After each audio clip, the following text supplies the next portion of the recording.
Oke, assalamualaikum warahmatullahi wabarakatuh. Selamat siang, selamat berjumpa di channel Tawa Motor. Oke, di sini Tawa Motor ingin berbagi pada teman-teman semua, terutama buat pemula yang mengalami hal seperti ini ya. Oke, di sini ada gerenda merek Rio. Dimana di sini gerendanya dia bunyi kasar ya, sering bunyi krok-krok gitu. Ini kita lihat apa penyebabnya dan apa yang harus kita ganti ataupun yang kita akalin. Oke, sebelum lanjut ke videonya, tolong bantu subscribe, like, dan komen, dan jangan lupa tekan tombol lonceng notifikasinya agar tidak ketinggalan video-video terbaru dari channel ini. Oke, sekarang kita coba tes dulu ya, seperti ini.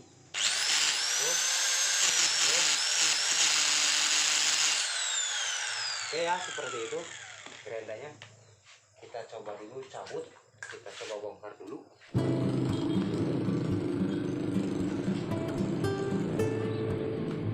Apa nak? Kita jatuh ke dalam.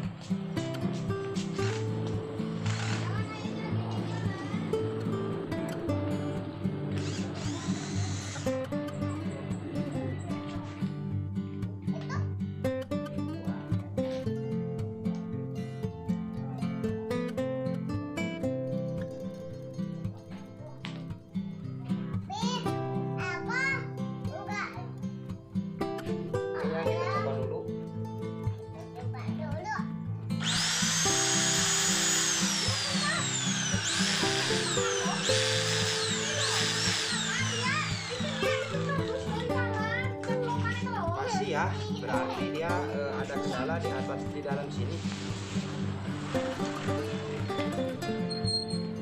Ayah kaki ayah liatan sama itu sama tangan ayah. Nah, di situ nangnya. Nangnya di sini di belakang sini. Ayahnya lagi video. Sini nang. Kamu lihat.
terima kasih yang sudah nonton video ini, semoga bermanfaat buat teman-teman semua. Assalamualaikum warahmatullahi wabarakatuh.